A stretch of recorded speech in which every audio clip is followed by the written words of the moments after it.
The morning Caleb rode into town to meet Mr. Briggs again, the sky hung low and gray, matching the weight in his chest.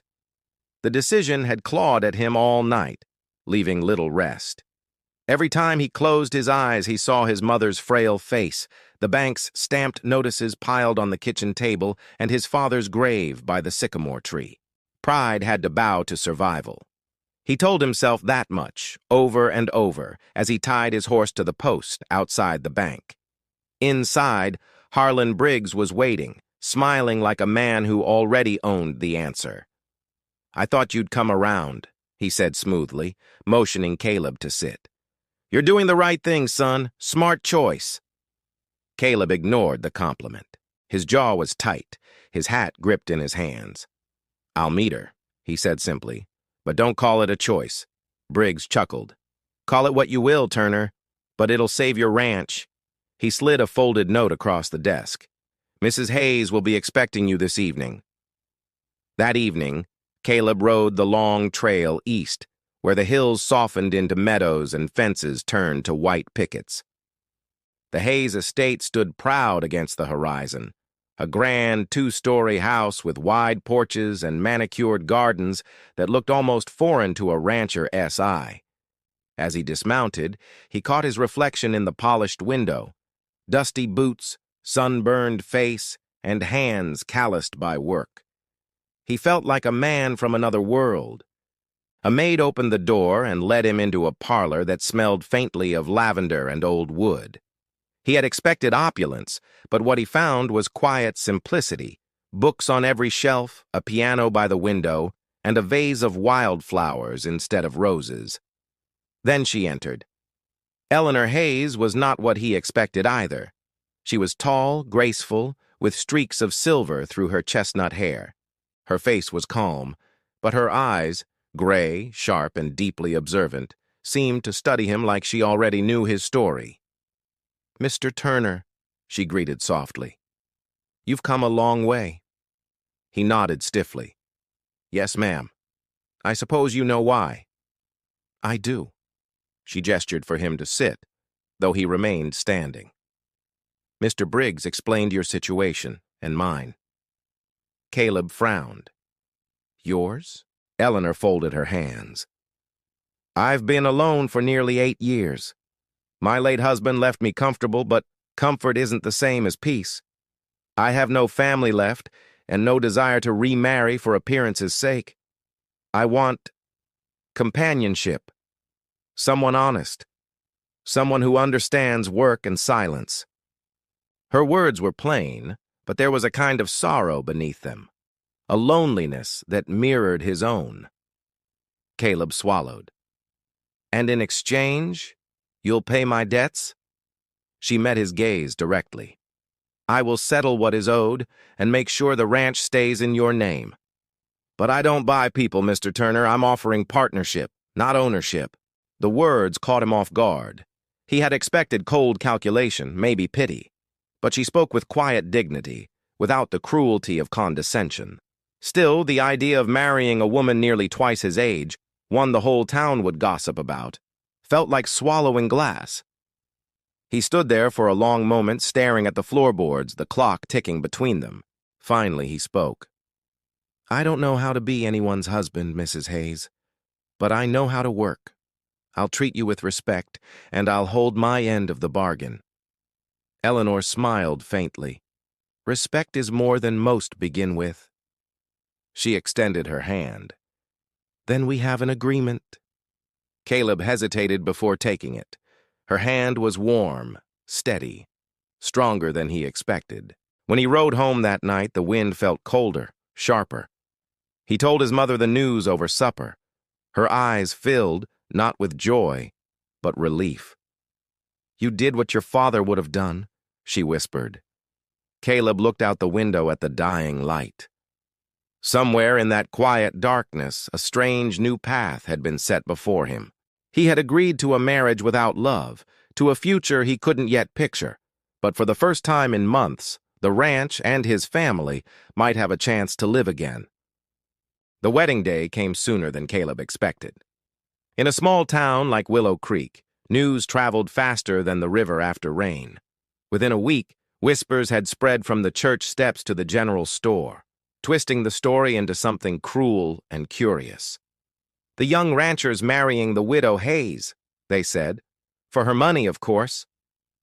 Every man had an opinion, every woman a theory. But none of them knew the truth, that Caleb Turner had not chosen this path out of greed, but out of duty. The morning dawned cold and clear, a pale sun breaking through thin clouds. Caleb dressed in the only suit he owned, one that had once belonged to his father. The jacket was a little big at the shoulders, the cuffs worn at the seams. His mother, frail but smiling, buttoned his collar with trembling hands. "You look just like him," she said softly. "And you're doing what he would have done, protecting this family." Caleb said nothing. He kissed her forehead, the gesture both a promise and a farewell to the life he'd known. When he arrived at the church, the bells were already ringing, their hollow tones echoing across the valley. Eleanor Hayes was there ahead of him, standing by the altar in a modest cream-colored gown. There was no lace, no frill, no attempt to appear younger than she was. She looked dignified, composed in a way that silenced even the boldest gossip. Caleb walked down the aisle with the eyes of the whole town drilling into his back. He could feel their judgment as sharply as the polished shoes biting at his heels. "Poor boy," some whispered. "Lucky devil," others said under their breath. But Eleanor met his gaze with quiet steadiness, and something in her calm made him stand a little taller. The ceremony was short and simple.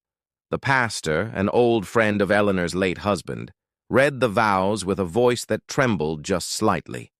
Caleb repeated the words like a man walking through fog, each phrase heavy with meaning he wasn't yet ready to face, to have and to hold from this day forward. When it came time to exchange rings, Eleanor's fingers brushed his, cool, delicate, and unshaking. Her eyes held no expectation, no demand for affection, only understanding. It was that silent grace, more than anything else, that steadied his breath. When the pastor finally pronounced them husband and wife, the crowd murmured politely. There was no applause, no joy, only the uneasy shuffle of small-town curiosity. Caleb tipped his hat to the guests, his expression unreadable, and offered Eleanor his arm. She took it without hesitation, and together they walked down the aisle, not like lovers, but like two people bound by fate and necessity. Outside, the sky had turned golden with late afternoon light. Eleanor's carriage waited at the steps, the horses stamping softly in the dirt. Caleb helped her inside, then followed, sitting rigidly across from her as they rode toward the Turner ranch. The journey was quiet except for the creak of wheels and the rhythmic clop of hooves. Finally, Eleanor spoke. "You don't have to pretend, Caleb. I know this isn't easy for you." He glanced out the window. "I'm not pretending, ma'am. I just don't know what I'm supposed to feel." She nodded slowly, her expression gentle but sad. "Then feel nothing for now. We'll start with respect. The rest will come. Or it won't. But we'll do right by each other." When they arrived at the ranch, Martha Turner waited on the porch, a handkerchief in hand and tears in her eyes. "Welcome home, Mrs. Turner," she said softly. Eleanor smiled faintly. "Thank you, Mrs. Turner's mother," she replied with quiet warmth. "It's an honor to be here." That night, Caleb lay awake in the spare room, listening to the wind hum through the walls. Down the hall, Eleanor's footsteps moved softly, checking the lamps, the doors, the quiet rhythms of a woman who knew how to build order from loneliness. It was not a wedding night filled with tenderness or joy, but it was one of dignity sacrifice and the beginning of something neither of them yet understood, a fragile bond forged not in love, but in endurance. The first weeks of marriage passed like winter wind, cold, still, and full of unspoken things. The Turner Ranch, once noisy with the sounds of cattle, hired hands, and laughter, now echoed with a different kind of silence. It wasn't a cruel silence, but a careful one, the kind that sits between two people who do not yet know how to reach each other. Caleb and Eleanor moved through the same house as strangers bound by duty. She rose before dawn, long before the rooster crowed, to tend to the kitchen fire. The smell of coffee would drift through the halls, reaching the room where Caleb slept. She always set his breakfast on the table, fresh bread, eggs, and a pot of hot coffee, but never waited for him to eat. By the time he came downstairs, she would already be in the garden or sweeping the porch, her sleeves rolled to her elbows, her movements steady and practiced. Caleb noticed that she worked quietly, as though she'd learned long ago that silence kept peace. He rarely saw her sit, and when she did, it was usually in the parlor with a book she never seemed to read. He couldn't tell if her calm was strength or sadness, but he respected it either way. For his part, Caleb threw himself into the ranch work as if it might save him from his thoughts. From sunrise to sunset, he rode the fences, mended what was broken, and pushed his body to exhaustion. The land was harsh, but it was familiar, and unlike his new marriage, it made sense. Work was honest. Work didn't ask for conversation. At supper, they shared a table, but not words. She served him quietly. He thanked her quietly, and the only sounds were the clatter of cutlery and the ticking of the old mantel clock. Sometimes he caught her looking at him, not with judgment, but with curiosity, as though she was studying the shape of his silence. Martha Turner, Caleb's mother, was the only warmth between them. Though her health continued to waver, she tried to bridge the space that hung in the air. "Eleanor, you make a fine stew," she'd say kindly. "My boy hasn't eaten this well since before his father passed." Eleanor would smile gently. "Thank you, Mrs. Turner. He works hard. He deserves it." And Caleb, embarrassed by praise, would mumble, "You don't have to fuss over me." Eleanor's answer was always the same, soft but certain. "It's not fuss, it's care." At night, after checking the doors and blowing out the lamps, Eleanor would pause at the window and look out toward the pastures. Sometimes, when the moonlight spilled across the land, she saw Caleb returning late from the fields, his shoulders slumped but his stride steady.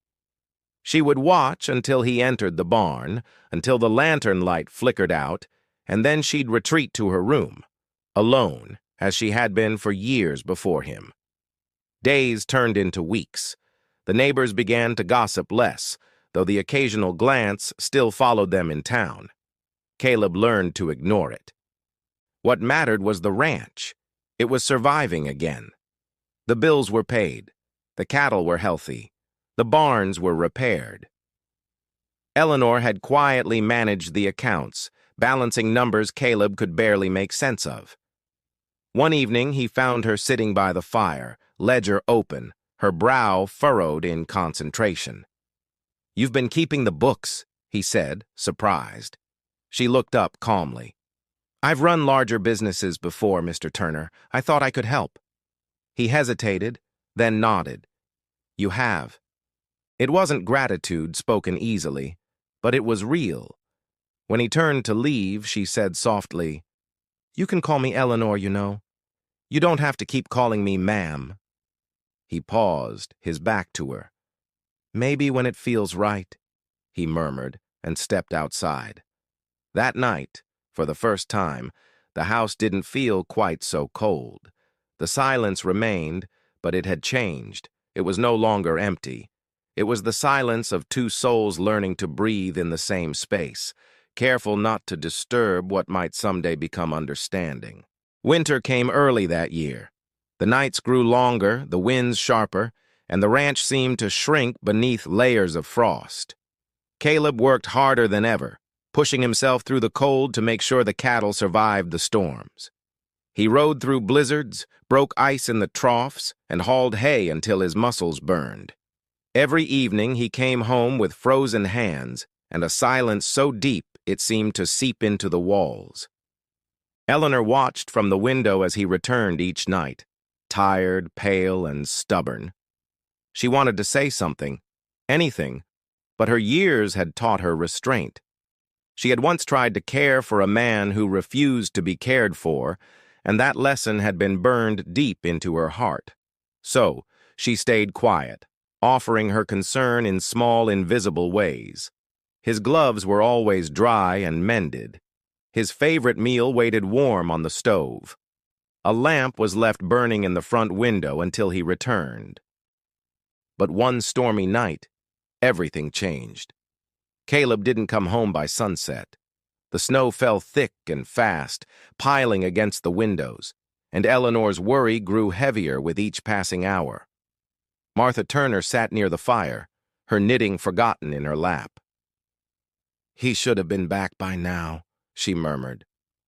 Eleanor nodded, her stomach tightening. "I know." An hour later, a faint sound broke through the howling wind, the distant clatter of hooves, uneven and strained. Eleanor grabbed her shawl and rushed to the porch, the cold biting through the fabric. There, in the swirling snow, she saw Caleb slumped in the saddle, one arm limp, his hat gone, his coat torn. "Caleb!" she cried, running forward. She reached him just as he slid from the horse, his weight heavy against her smaller frame. Somehow, with more strength than she knew she had, she helped him inside. His face was pale, lips blue, and a gash marked his forehead where the ice had struck him. "Get towels!" Eleanor called to Martha, her voice shaking. She pulled off his gloves, his coat, his boots, all soaked through with snow and blood. "He's half frozen," she whispered, her hands trembling as she pressed a warm cloth to his face. Caleb stirred weakly. "I'm fine," he muttered, though his teeth chattered too hard for the words to sound convincing. "Be still," she said firmly. "You'll lose a hand to frostbite if you keep talking nonsense." He blinked at her, half dazed, half humbled. He had never heard her speak so sharply before, and the concern in her tone disarmed him more than the pain. She worked with steady hands, tending the wound on his forehead, wrapping his arms in warm towels, rubbing life back into his fingers. When she finished, he caught her wrist weakly. "Why do you care so much?" She froze. For a long moment, she couldn't answer. Then softly she said, "Because you're my husband, Caleb Turner. Whether you wanted this or not, I did. And I'll not lose another person to pride and cold." Something inside him cracked then, not with sound, but with feeling. He saw her not as the distant, composed woman he'd married, but as someone who had known loss too well and still chose to care. By morning, the storm had eased. Caleb woke to the smell of coffee and the warmth of a blanket tucked carefully around him. Eleanor was asleep in the chair beside his bed, her head bowed, a strand of hair falling across her cheek. He watched her in silence, a strange ache rising in his chest, an ache that had nothing to do with the bruises or the cold. Later, when she woke and offered him broth, he said quietly, "Thank you, Eleanor." It was the first time he'd spoken her name aloud. She smiled faintly, and the sound of it, soft, surprised, real, was the first warmth of spring breaking through their long, frozen winter. In the days that followed the storm, a fragile peace settled over the Turner ranch. Caleb recovered slowly, his injuries fading, but the memory of Eleanor A.S.'s care lingering like a quiet echo in his chest. Something had changed between them, not spoken, not confessed, but real. The air between them no longer carried the weight of distance. It hummed softly with unspoken gratitude and a newfound respect. Eleanor went about her days as before, tending to the household, keeping the books, and checking on Martha Turner, whose health continued to waver. But now, whenever Caleb entered a room, she felt her composure slip just slightly. He had started speaking more, simple words at first about the cattle or the land. But sometimes he stayed after supper to ask her questions. questions about her past, about who she was before she became Mrs. Hayes. It started one evening by the fire. Caleb was sharpening a knife, the rhythmic scrape filling the quiet, when he said, "You never talk about him. Your first husband." Eleanor paused her knitting, her hands stilling in her lap. "There isn't much to tell." "There's always something," Caleb said gently, looking up at her. "You don't strike me as a woman who had an easy life." She gave a faint, almost bitter smile. "No, it wasn't easy." And then, to his surprise, she told him. She had married young, barely 20, to a man twice her age, a businessman who owned freight wagons that ran supplies between towns. On the surface, he had been respectable and charming, but behind closed doors, his temper was short and his heart was cold.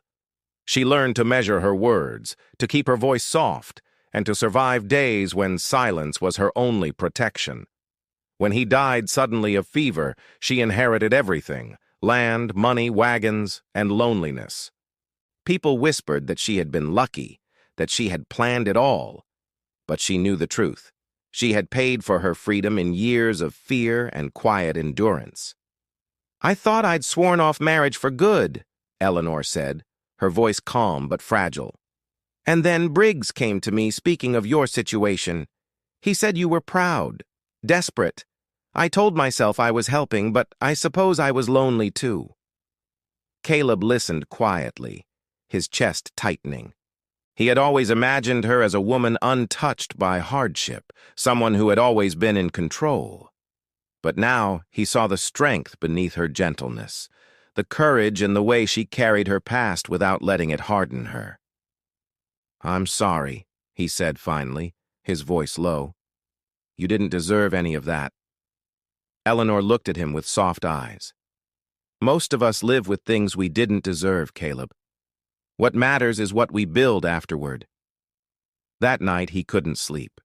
Her words turned over in his mind, mingling with his own guilt. How he had judged her, how he had assumed their marriage was just a business arrangement for her. In truth, she had offered him something far rarer than money: trust. Over the following weeks, they began to share more moments of quiet honesty. She taught him how to read the books she kept, how to manage the accounts properly.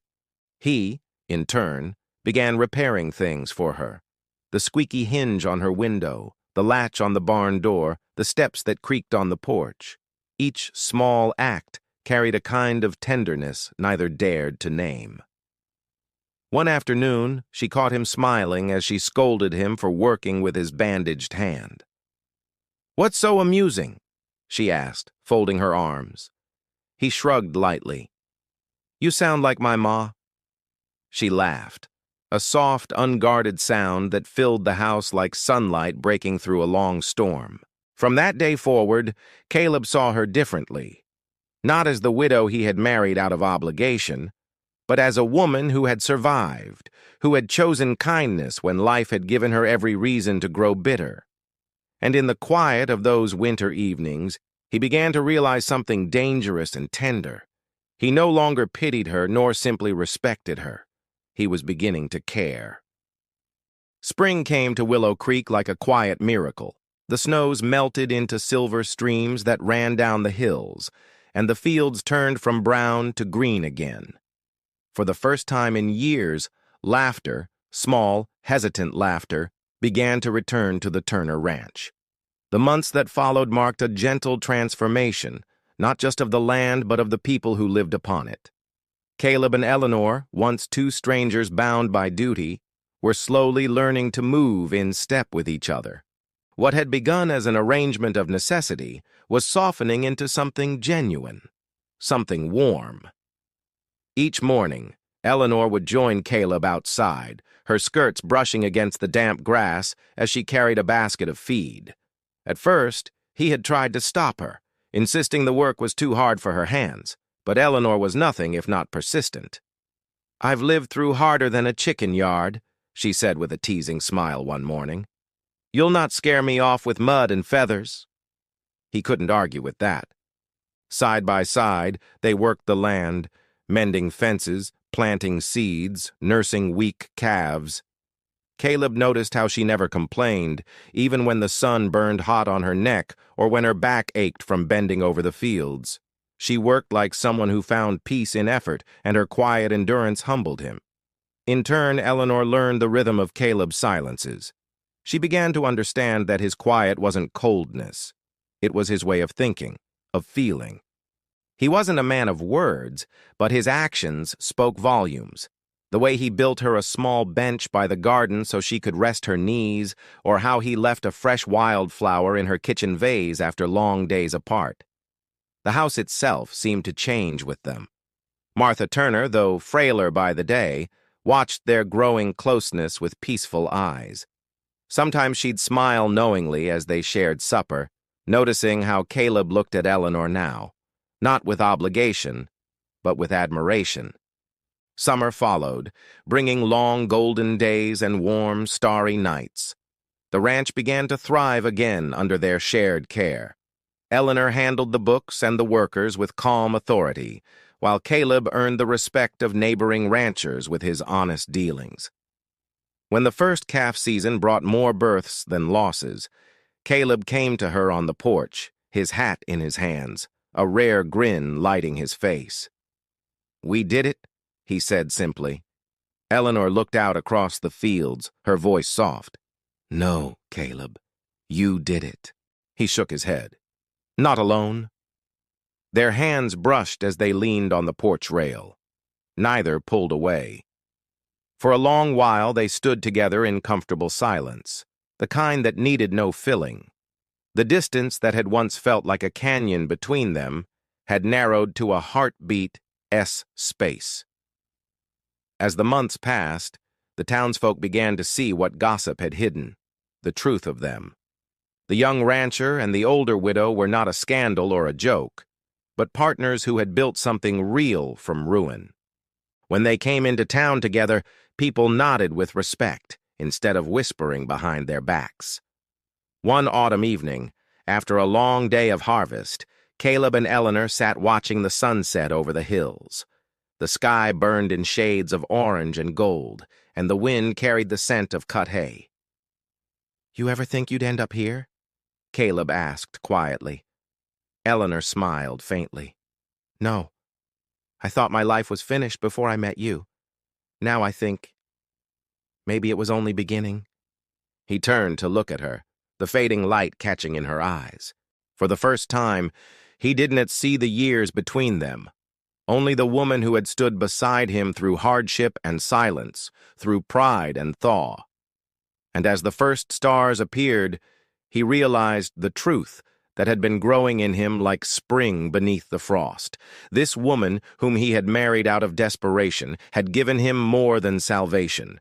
She had given him peace and something he had never truly known, love without condition. The seasons were changing again, but this time neither feared what came next. By the next summer, the Turner Ranch had become something of a miracle in Willow Creek.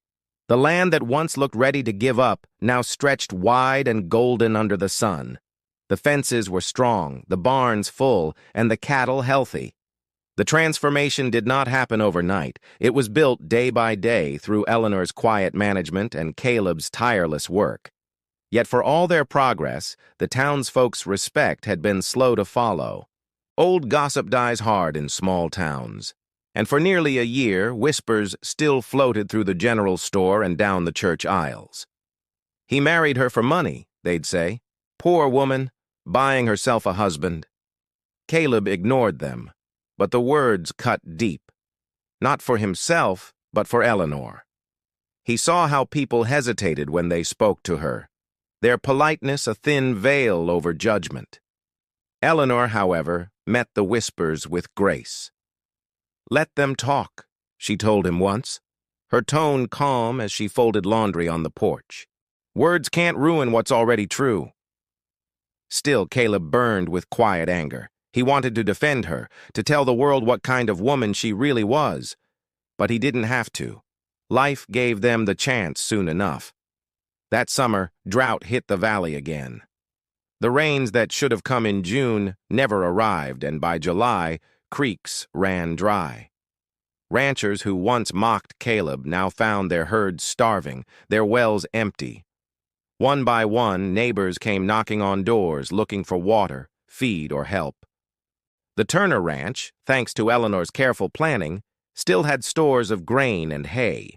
She had kept reserves when others spent freely, knowing hard times always came back around. When Caleb saw the first desperate family ride up the road, a father, mother, and two small children with hollow eyes, he didn't hesitate. "Load the barn doors," he told Eleanor. "We'll share what we've got." She nodded once. "All right, but we'll do it fair. No one leaves hungry, but no one takes more than they need." Word spread quickly. The Turners were helping everyone. Soon, wagons lined up along the dirt road. Men who once laughed behind Caleb's back now removed their hats and asked humbly for aid. Eleanor and Caleb worked side by side, handing out sacks of grain, buckets of water, and what hope they could spare. One afternoon, as the sun scorched the horizon, the town preacher approached them with a worn smile. "You've done more good this week than the whole town has in years," he said quietly. "You've given people more than food. You've given them dignity." Caleb wiped the sweat from his brow. "We're just doing what's right."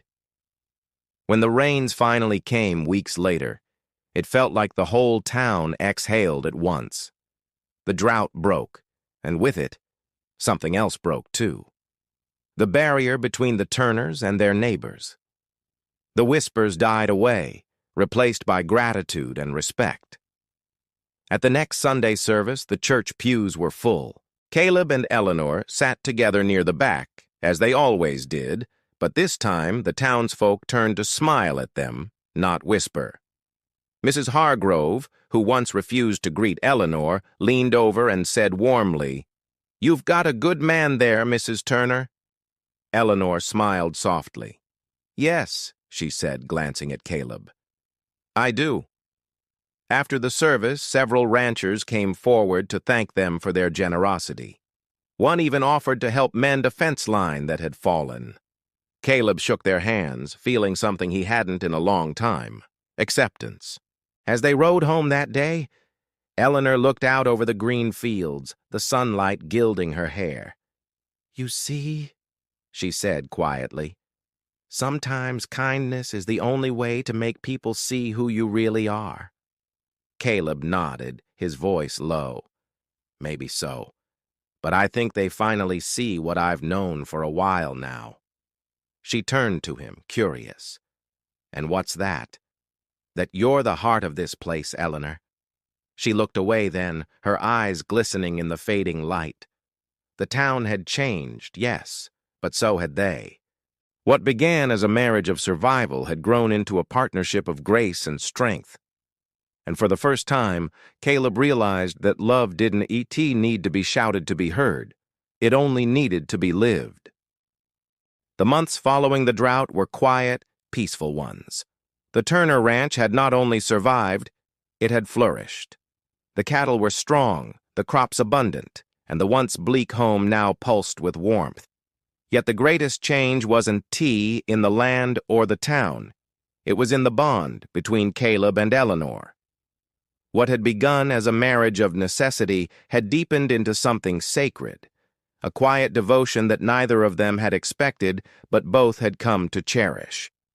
For the first time since his father's passing, Caleb smiled easily. He found himself listening for Eleanor's laughter, the soft sound that seemed to make even the hardest day lighter. She'd sit by the fire at night, reading aloud from her worn books, her voice low and musical. Caleb would pretend to work on his ledger, but his eyes always drifted to her. Her hands, steady and graceful, her expression gentle but wise. One evening, as the first snowflakes began to fall outside, Eleanor set her book down and looked at him thoughtfully. "You've been quiet tonight," she said. He hesitated, rubbing the back of his neck. "Just thinking," he replied. "About what?" He looked into the fire, the orange light flickering across his face. About how I used to think love was supposed to be easy, that it'd come quick, like lightning. But now I think it's more like this fire. You have to tend it, feed it little by little, or it dies out. Eleanor smiled, a warmth blooming in her chest. That's a good kind of love, Caleb, the kind that lasts. He nodded, then looked up at her, his voice barely above a whisper. I didn't expect to find it with you, but I'm glad I did. She felt her breath catch, her eyes softening. In all her years, no one had ever spoken to her like that, with such simple honesty.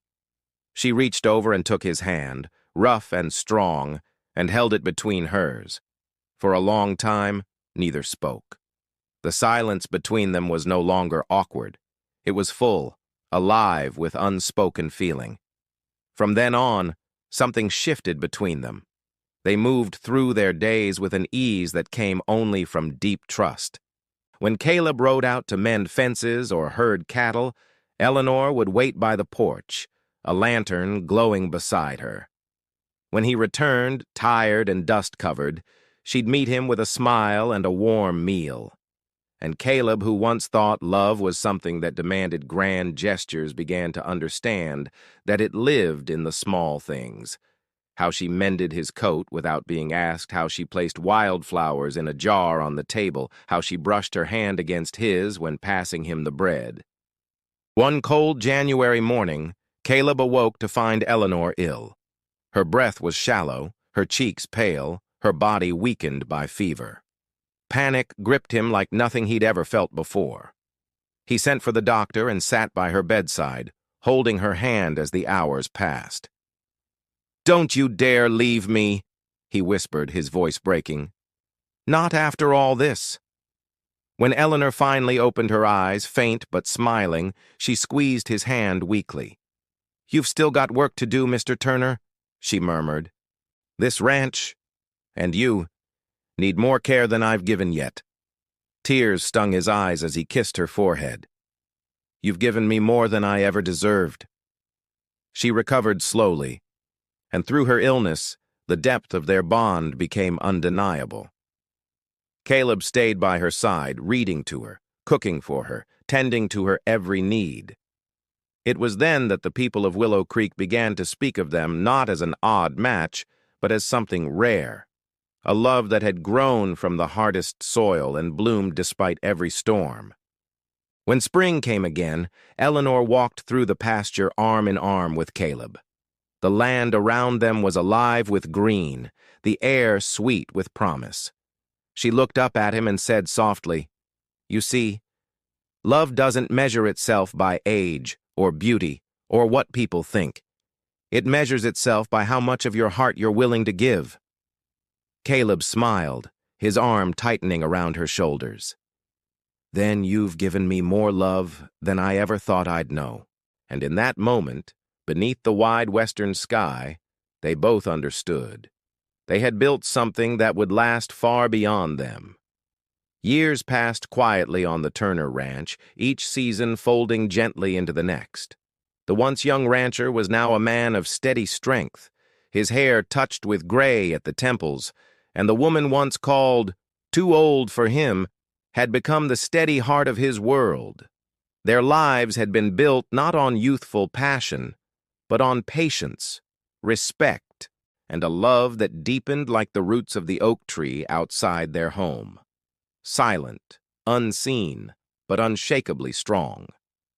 The townsfolk had long since stopped whispering. Instead, they often looked to Caleb and Eleanor as examples of grace and endurance. Young couples came to them for advice. Widows and widowers found comfort in their story. The Turner Ranch became more than land. It became a place of hope, a symbol of what love could become when it was built on faith instead of appearances. Eleanor's hands had grown frail over the years, but her spirit never dimmed. She still woke before sunrise, still tended the flowers by the porch, and still made sure there was a warm meal waiting when Caleb returned from the fields. Yet her steps were slower now, her breath sometimes shallow. Caleb saw it, though she never complained. One autumn evening, the sky glowed with the soft amber light of sunset, and the air was cool and still. Caleb found Eleanor sitting on the porch, wrapped in a shawl, watching the horizon. The fields stretched out before them, golden and endless. He sat beside her without a word. "You remember when you first brought me here?" she asked quietly, her voice touched with nostalgia. He smiled faintly. "I remember thinking you were too fine for a place like this. And I thought you were too proud for a woman like me." She chuckled softly. "Seems we were both wrong." They sat in silence for a while, the evening breeze rustling through the grass. After a moment, Eleanor reached over and took his hand. Her fingers trembled slightly, but her grip was firm. "Caleb," she said, "when I first married you, I thought I was saving your ranch. I didn't realize you'd be the one saving me." His throat tightened. "You gave me everything I didn't know I needed," he murmured. "You gave me a home." She leaned her head against his shoulder. "Then we did it right, didn't we?" He nodded, his hand tightening around hers. "We did it right." Winter came early that year, blanketing the valley in snow. The ranch was quiet, peaceful. One morning, Caleb woke to find Eleanor still and calm beside him, her hand resting over his heart, her face serene. She had passed in her sleep just as the dawn light broke through the window. The days that followed were hard. Caleb moved through them as if in a fog, his heart heavy but full of gratitude. The entire town came to her funeral. The preacher spoke of love that endures beyond time, of a woman who gave more than she ever took, and of a marriage that taught everyone what true devotion looked like. Afterward, Caleb planted a rosebush beside her grave, her favorite flower. Each spring it bloomed bright red, no matter how harsh the winter before. Years later, when Caleb himself grew old and gray, he would sit by that rosebush on warm evenings, telling stories to the neighbor children who wandered by. He told them about a woman who came to a broken ranch and healed it with nothing but kindness and strength. He told them that love isn't always about youth or beauty. It's about choosing someone every day, even when the world doesn't understand. When Caleb's time finally came, the ranch passed into the care of a young couple he'd helped raise. They kept it alive, just as he and Eleanor had done. And every year, when the roses bloomed, people in Willow Creek would remember the story of the young rancher and the woman twice his age, the love that had begun out of duty but became something eternal. Because in the end, theirs wasn't just a story about a marriage. It was a story about redemption, grace, and the quiet kind of love that changes everything.